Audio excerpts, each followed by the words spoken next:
Studio executive hit list. Number 1, Kevin Feige. Yeah. Number 2, David Zaslav. Oh yes. Number 3, Bob Iger. Oh yes. Number 4, Avi Arad. Yeah, sure. And number 5, Jason Blum. I guess the thesis of my video today will be us determining whether or not Jason Blum does indeed deserve to be on this hit list. And you know what? As the Antichrist herself, I feel like I do kind of have a say in the matter. I am Satan's favorite daughter after all. And this channel is where I host my cult meetings, more or less. And if you'd like to join, all you have to do is click subscribe. We post fun questions like this all the time, but for the most part, we're just talking about horror movies. It would also help if you click the like button and the notification bell, and then also that way you never miss our next meeting. Few orders of business in today's meeting. We need to talk about Imaginary. So first of all, I'm gonna go through all of my spoiler-free thoughts, my experience seeing the movie, and then we'll get into a spoiler section. And today, honestly, I think it's gonna function as an I watched this movie so you don't have to. So I guess that's a bit of a spoiler for how I felt about the movie, but my thoughts are more complex than that if you couldn't tell. I mean, I'm trying to decide whether or not Jason Blum deserves to be on a hit list. So if that sounds good to you, then sit back, maybe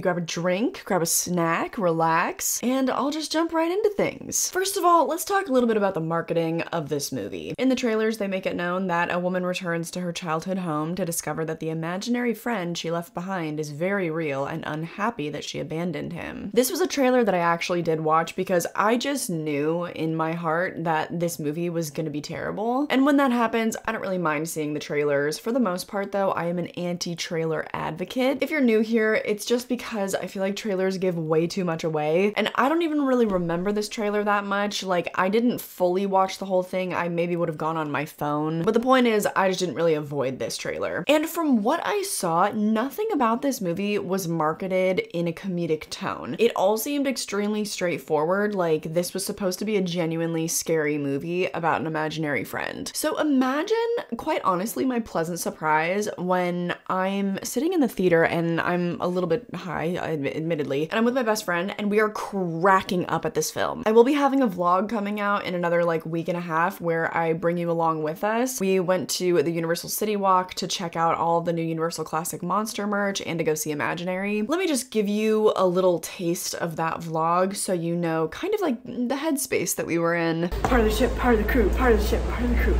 Roll, Raggy. Like, just we're on the ship, we're on the ship, we're on the ship, we're on the ship, we're on the ship, we're on the crew.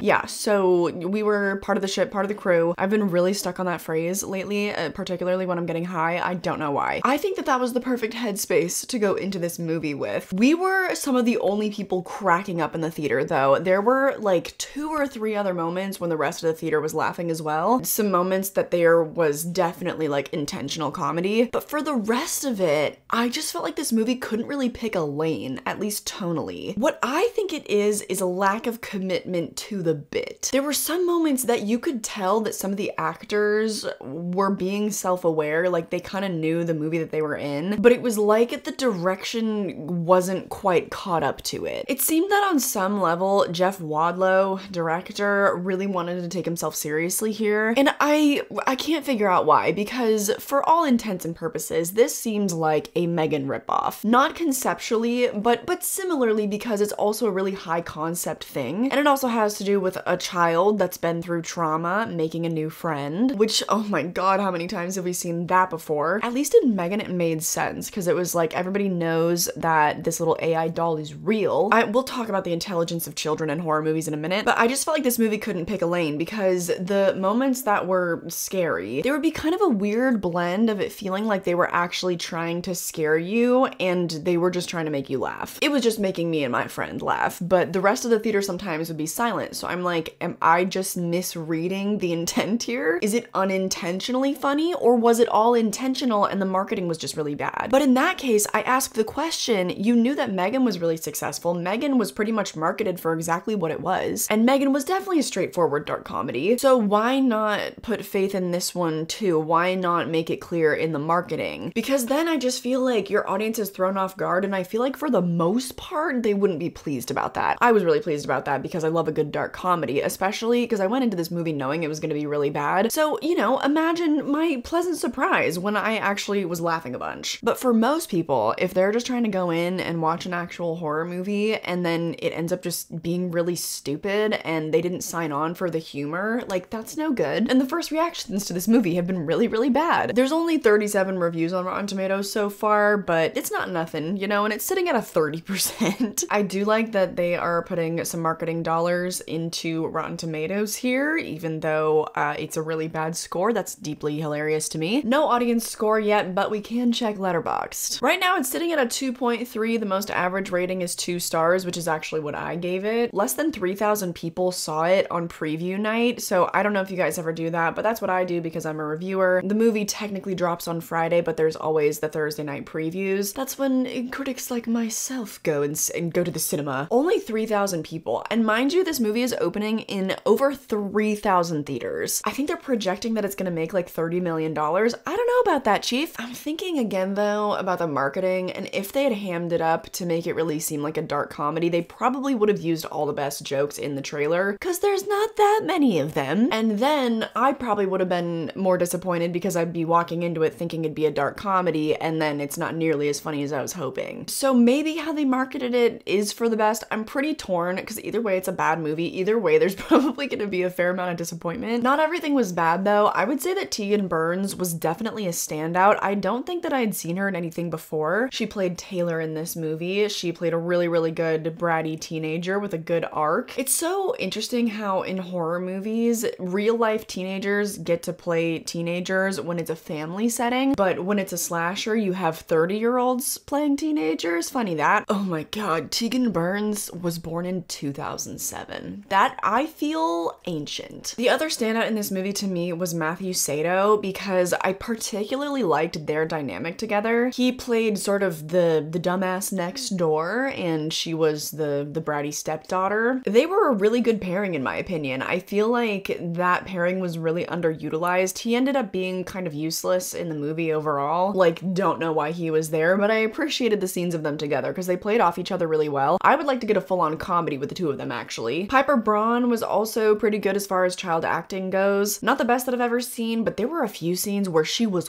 all in, like outshining some of the adults in a few scenes. DeWanda Wise, I knew her from Captain Marvel and from Jurassic World, and I thought that she was fine. Like, I had never had any complaints about her before. Granted, I'd never really seen her in a leading role. She was, I think it was bad direction. She wasn't hitting it for me in this movie. It felt a little theatrical in a lot of cases, or some moments just felt kind of underacted, or you could tell exactly what the direction that she was given. Especially in the very opening scene, I just felt like I could literally hear the words of the blocking that Jeff Wadlow gave her. Like, okay, then you're gonna walk to the table, then you're gonna pick this thing up, and you're gonna be scared of it, then you're gonna give it a beat, and then you're gonna look that way, and you're gonna act scared. It felt very, very technical, her performance. It's hard to explain. I feel like that kind of performance comes when you're not given enough free range, and it's not as collaborative, because I've enjoyed her performances before. It wasn't clicking for me here. They also dressed her really young for this role, which I thought was odd. She was pulling it off. Like, her outfits were incredible. She looked good. But she also looked, I think, like 10 to 15 years younger than she was supposed to be in the movie, so it just kind of threw me off a little bit. I actually really, really liked the wardrobe in this movie. I also liked how the character Taylor was dressed. But aesthetically, oh, that's another one of my biggest complaints. Aesthetically, that was the best thing about this movie. Oh, was this movie ugly. Does Jason Blum deserve to be on a hit list for the lack of funding to gaffers alone? Maybe. One of the most common notes that I have for my DP on set when he's getting frustrated with the lights is that I don't care if it's realistic. I want to see it. This movie, I was in a nice theater. I was in the AMC in Universal City Walk. Probably one of the most expensive theaters in LA. I get my AMC deal. Don't worry, I wasn't dropping like 20 bucks on my ticket. But it's a really nice theater, so I'm seeing it in the best possible scenario, in the darkest room, on one of the nicest screens, etc., etc. And I could not see for shit. This is also a universal problem that I don't feel like enough people talk about, but a lot of photographers do not know how to light black skin. There are so many shots in this movie where I'm like, I know that it's nighttime, but I cannot see the lead actress's eyes. I cannot see a single expression that she's making right now. So ugly. This movie was so ugly. And for how high concept it was too, there are some insane sequences in this movie. There was so much potential. I think that's what pisses me off most, is there was so much potential in this movie. It was so otherworldly, and yet it somehow ended up being so predictable and basic. And I just don't even understand how you do that. I understand the want to sort of have these universal human stories and connections in your movie. You make it really high concept, but you ground it with things that are relatable, like family drama and trauma, you know, because that has to be in every horror movie now. But I literally just made this complaint about Lisa Frankenstein. They did the dead mom trope. Oh yes, they did. Mommy trauma is back at it again in Imaginary. It's just so boring. All the lore of all these characters. I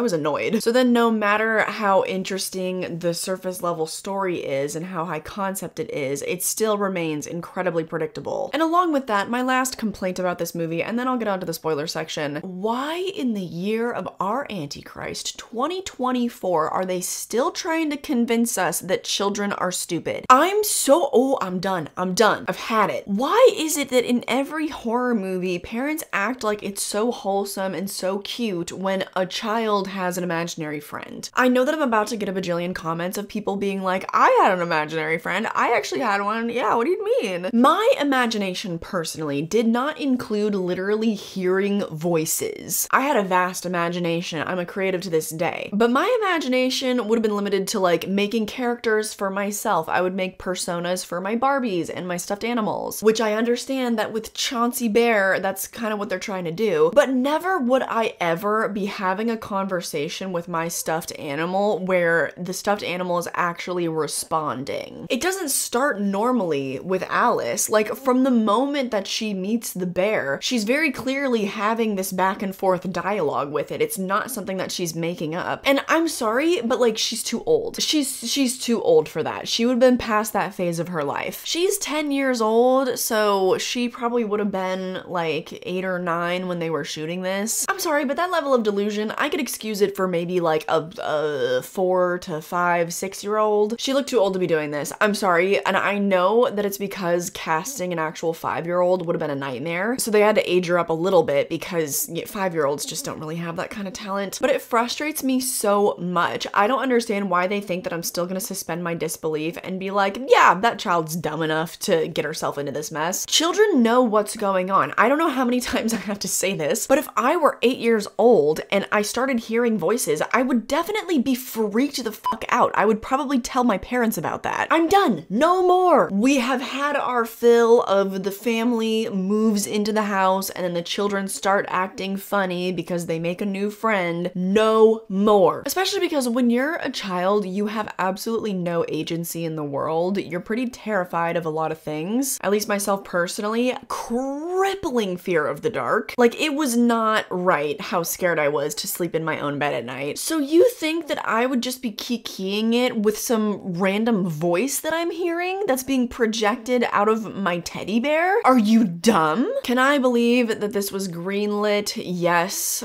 mediocre white men are given everything in this world. But at the same time, it's just crazy to me how far Blumhouse has fallen. They used to push really unique original voices, and now it all just seems for profit. I know that it's March. I know that during the first quarter of the year, that's where bad movies get dumped. But why does it have to be that way? Why don't we try to make good movies all year round? What then? Because at the moment, Jason Blum, if you're watching this, which I know you are, your movies are forcing people to put you on hit lists. So I just think that you should maybe reconsider the business model a little bit. That's all I'm saying. Now, let's get into the spoiler section. I truly watched this movie, so you don't have to. Let's get into it. First, I will introduce you to all of the characters. We follow a family in suburbia. Our main character is played by DeWanda Wise. Her name is Jessica. She is the stepmom in this family, and she is a wonderful artist. And I actually mean that. Whoever did the artwork for this movie, it was beautiful, truly. There are 2 daughters. The younger one is named Alice. The older one is named Taylor. Alice is a sweet sweet little kid. Taylor is a snotty teenager, very par for the course. And then also they have this father who I guess is a musician, and he is useless. He literally just leaves, and that's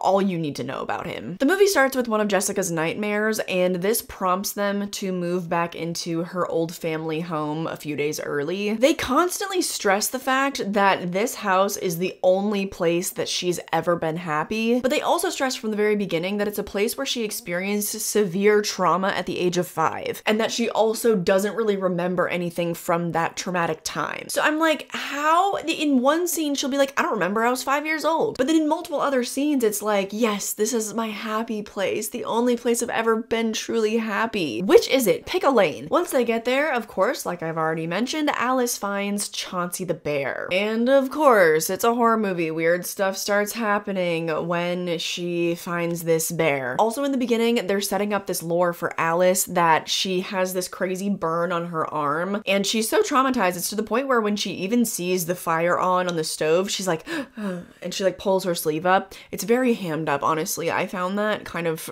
overplayed, but it's suggested that their mentally unwell mother was the reason why that happened to her. And at one point after she finds Chauncey, it's revealed that Taylor had been texting with their mother, and that's played as a crazy jump scare. Their mom is actually in the house with Alice, and she kind of like attacks Jessica. Then they take her away in an ambulance, and we never see her again. We do, but we don't. I'll explain later. Then Alice is on this scavenger hunt from Chauncey. She has to find all this really weird stuff. She's collecting bugs, and I know witchcraft when I see it. I could smell a spell a brewing. While she's collecting flies, the dumbass next door that I mentioned, he comes over and he tries to get Taylor to do ecstasy, and he actually was so funny. I didn't really feel like by this point of the movie we needed any comedic relief, but it was welcome because he really entertained me. But this was one of the scenes that I was most confused about the tone, because he goes to the bathroom, he thinks he's tripping even though it's revealed later that he had literally taken like allergy medication, and he sees Chauncey like pop up underneath a towel, and then also Chauncey is like in the hallway under a blanket, and he's being pulled towards what's his, I don't know the character's name, but whatever, he's being pulled towards him by the little pull string in his back. And I think that part of the scene, I think it's supposed to start funny in the bathroom and then actually be scary during the hallway scene. I was cracking up the entire time. Me and my friend Natalie, like, I felt bad for the other people in the theater because I could not hold my laughter in, and nobody else was laughing. Like, I don't know if I misread that, I really don't, but we could not contain ourselves. And again, remember, part of the ship, part of the crew, part of the ship, part of the crew. So maybe that was why, I don't know. I guess maybe Chauncey was feeding off of his imagination because this idiot literally thought that he was on drugs, but he was otherwise useless, and he never shows up again in, oh wait, except for this other scene after Alice goes missing and Taylor's like walking down the street, she sees him in his window. And again, I don't know if this was supposed to be funny, but at this point, everyone in the theater was laughing. He sees her and he just like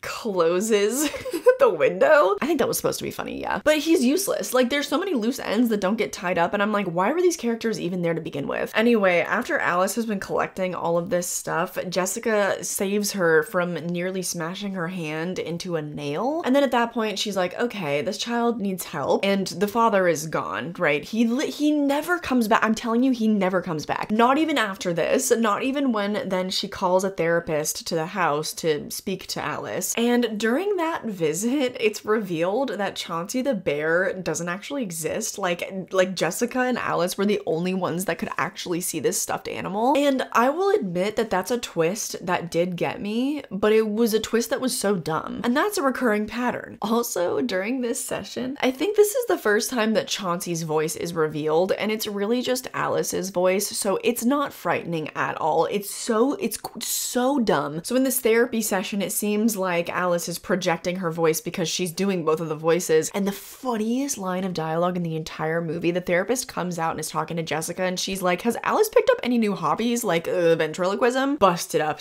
gold. And then yada yada, Alice disappears, other stuff happens. Somehow this movie's like an hour and 45 minutes long. I don't understand. So then when they're trying to find her, the weird old lady from next door, she wants to help. So then Taylor is talking to her, and she goes into this old lady's house, and from the moment she does that, I'm like, something is off with this old lady? Why is she bringing this teenager into her home? Also, Taylor should know better. They also play it up too much. They make it so obvious because she's like, I've devoted my life to this. I've traveled the world and I wrote this book. And I'm like, that seems like not a very lucrative little industry that you found yourself in. Seems pretty niche. How did you afford this giant, beautiful home of yours? That's a plot hole that doesn't matter though. Anyways, if it wasn't already confirmed for me before, she then has this line of dialogue where she's like, his name is Chauncey, isn't it? And she just was a little bit too excited about that. She needed to dial that back just a tad. Because from that moment on, I was expecting her to then at some point morph into Chauncey the bear herself. And that would have been a lot more exciting and fun than what actually happened. So the three of them, Jessica and Taylor and this old lady, they all go into the never ever door. They go into the never ever door, which takes them into the land of imagination. Because as it goes, the imaginary friends to children, they're mostly benevolent, but when they are very immediately or traumatically separated from their child, sometimes they will crave that connection and they'll go after the child. And when I tell you, I've never seen a land of imagination be so utterly devoid of whimsy and magic. It was so ugly. And I do appreciate that they tried to do a lot of it practically. That was cool. But in doing so, it really showed the budget of the movie. And I just think that some VFX would have helped them out here. It looked better than most Marvel movies. I'll give them that. But again, like I said a little bit ago, it was so dark. You couldn't see anything. There was no color. I get that it's a really cheap horror movie, but goddamn, was there no vision to this at all? And if there was a vision to this and it would have been better, then again, I go back to Jason Blum. Show us those pockets. Put a little more into this. Just as I suspected when they get in there too, the old lady, she shows her cards, she gives her whole spiel, and then she just dies. And yeah, it was funny, but we've seen it before. The character gives this grand speech and then immediately they die. Have you seen Deep Blue Sea? Come on. But how much funnier and crazier would it have been if she had some disgusting and wild metamorphosis into the giant bear? There's also just so much about her character that didn't make sense. I was glad when she was gone. Why did she have beef with a 5-year-old? Why was she so mad at Jessica still? She held on to that resentment for like 40 years. She was like, why didn't you take me with you? Get a grip. Why did she devote her entire crazy ass life to that? It's another one of those moments from this movie where they needed to commit more firmly to the bit. They were trying to have their cake and eat it too by having this super kooky old lady, but holding their cards throughout the rest of the film so that we would be surprised. But you can't really do that. A kooky lady's a kooky lady and she's gonna show it, which she did, which is why it was predictable. So I think they should have gone even more all out with it. She literally held on to this resentment for like 40 years after wanting to follow a 5-year-old into the land of imagination. But how do you not ham that up even more? Whatever. I need to wrap this up. This movie, I'm over it. Hi, I'm editing. I realized that I was so over it, in fact, that I forgot to explain how the mom came back, but didn't really. So you know how I said that I wanted there to be a metamorphosis of this old lady, of her turning into Chauncey? So they did that with the kid's biological mom. In the land of imagination, they were trying to keep Alice there. Well, really, it was just bait to get Jessica back there, because Jessica, remember, she's the artist. She's the one with the great imagination. Anyways, oh my god. So they're trying to keep Alice there because there she can imagine anything that she wants, and so there's like this perfect version of her mom there. But then because this movie is so predictable, you can see it coming from like a mile away, she turns into the bear. And it's not even like a good transformation. I wish they shelled out for at least one really cool scene like that. At least in that final scene, I'm pretty sure the bear was practical, but I think that's about as far as my praise can extend for that climactic scene. Anyway, onward we go. They did also get me again when they got out of that realm and then Jessica was actually still in it. She's like, wait, I'm still here, aren't I? Yet again, though, that twist was very stupid. What do you mean she didn't realize? So much time had elapsed since she was there. She had written an entirely different book. She had gone to visit her father with her entire family. So much time would have had to elapse that we didn't see any of it. How did she not clock it earlier that she was still in the land of imagination? Was she experiencing time exactly like the rest of us? Did she just jump from her escape to the hospital bed with her father? Because that doesn't make sense either. Poses too many questions with stupid answers. They get out of the magical door again, and yet again, my friend and I are cracking up when she's staring into the eyes of this imagination monster. Then Alice overcomes her fire fear and she lights the match and she's like, never ever. She says it like with her mouth super wide open like that. Whoosh, it catches fire. They let the entire house burn down. And I don't know why, because you could open the never ever door probably literally anywhere. So why did they let the entire mansion burn down? In the hotel, it's very clear just how many other children in the world this is affecting, because so many children have their imaginary friends. And once again, let me just stress, I know I'm gonna get comments of people like, I had an imaginary friend. I have quite literally never known anyone else that had an imaginary friend, and I went to public school. I knew hundreds of other kids my age. Did everybody project personalities onto their stuffed animals and dolls? Sure. I didn't know anybody that was hearing voices. So that just doesn't work on me, and it didn't even work in a comedic sense either, so I don't know what the point was. The ending also irritated me because, again, the dad never comes back, but that's fine. Nothing was about him anyways. But also, we never actually learn what happened to Alice's arm. She has this crazy big burn, and yes, there's the implication that, of course, it was fire, it happened because of her mom, but we never actually get the story. We do get the whole story that plays out for Jessica. We learn her background. So why don't we get the same thing for Alice? The movie revolved around the two of them. It's not like it was that important because it served her arc, and I guess that was all they cared about. But I think that her arc would have been more impactful if we actually knew what happened. It's just because they beefed it up so much. Like I said, literally in the beginning, she was scared of just the stove being on. They really made it a point for that to be a motif. So how are you just not gonna deliver on the story behind it? Don't piss me off. You know what? It's too late for that. And guess who's been talking for 48 minutes? I'm probably gonna trim a lot of that out. I ended up rambling a lot today, but you know what? That's kind of par for the course with these first quarter horror movies, especially from Blumhouse. What the hell is going on? I'm sick of it. I'm ready for Blumhouse to have a comeback. I'm ready to start seeing actually original things again. This was not it. Luckily though, we have Abigail coming out in like another month. We've got Love Lies Bleeding, which just released, but that one's not in a theater near me. How dare. Give me the bodybuilding lesbian love story. Give me that over this. I'm over it. I'm done. If you would like even more content from me, then I do have more positive videos on this channel. I have lots of deep dives. I've got plenty of other reviews. I've got rankings. I've got anything you could ever want. But then I also have a second channel where I talk about physical media and where I also take you on spooky outings. Again, you can look forward to the vlog of me and my friend Natalie going to see this movie at the Universal City Walk. You'll get a lot more part of the ship, part of the crew moments in that. And I also have a Patreon where I post a third weekly video. You can also check out the rest of my social media, have fun, go crazy, but more than anything, I just hope that you enjoyed this video and that I catch you in the next one. Bye!